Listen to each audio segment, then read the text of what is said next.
RCG news ఏపీకి స్వాగతం.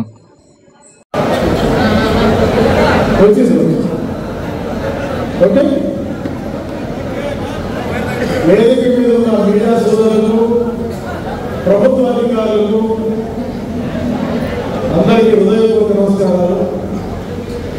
చాలా టైం అయింది. మన సోదరులు ఎమ్మెల్యే గారు 4:30 చెప్పారు. ఆయన వేరే మీటింగ్ డేట్ అయిపోయింది. చాలా గ్రామాలకు వెళ్ళారు కాబట్టి క్లుప్తంగా ముగిస్తున్నాం. ఎందుకంటే చాలా మంది చెప్పారు, చెప్పిందే చెప్తే మీకు బోర్ వస్తుంది. ఈరోజు సాగునీటి సంఘాలకు సంబంధించిన ఎలక్షన్లో కూటమి అభ్యర్థులు భారీ విజయం సాధించారు. వారి కోసం ఒక అభినందన సభ ఏర్పాటు చేస్తామని మొన్న కూటమి మినీ మీటింగ్లో ఎమ్మెల్యే గారు చెప్పడం జరిగింది.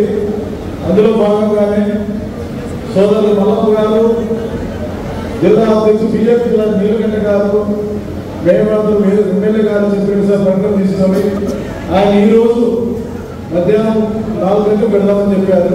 అందులో భాగంగానే మీ అందరికీ నిన్న సాయంత్రం ఇన్ఫర్మేషన్ ఇచ్చాం. ఎమ్మెల్యే గారికి ఉంటే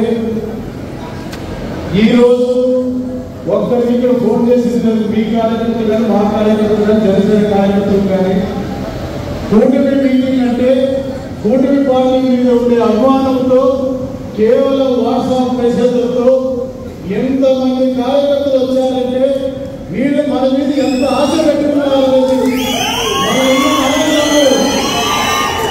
మనం ఇక్కడ ఉన్న నాయకులను గుర్తించుకొని ఆదోని నియోజక అభివృద్ధి విషయంలో మీరు ఎటువంటి రాశి పడకుండా అభివృద్ధి చేస్తారనే నమ్మకము ఈ ఆటలో ఒక 100% వచ్చింది. అలాగే ఉమ్మడి కూటమి కార్యకర్తలు, నాయకుల సంక్షేమాన్ని కూడా అభివృద్ధి చేసే బాధ్యత కూటమి నాయకులుగా డాక్టర్ వాట్సాప్ గారికి ఎదురుగా ఉందని చెప్పి ఈ సభాముఖంగా తెలియజేస్తూ సాగునీటి సంఘాల్లో గెలిచిన అభ్యర్థులందరికీ అభినందనలు తెలియజేస్తూ సోదరుడు మన నాగరాజు గారు మొన్న పాఠశాల ఎమ్మెల్యే గారి క్యాంప్ ఆఫీసులో సాగునీటి సంఘాల ఎలక్షన్ గురించి ఒక డిస్కస్ జరిగింది. దాంట్లో జరిగిన రోడ్డు పాటల గురించి కానీ ఎమ్మెల్యే గారు చెప్పారు. కానీ సోదరు నాగరాజు ఆయన బాగా ఉండొచ్చు, కానీ మనము ఎక్కడ ఉన్నాం, ఏం మాట్లాడుతున్నాం, ఇక్కడ ఎవరు ఉన్నారు, ఈ సొసైటీ ఎవరు తెలుసుకొని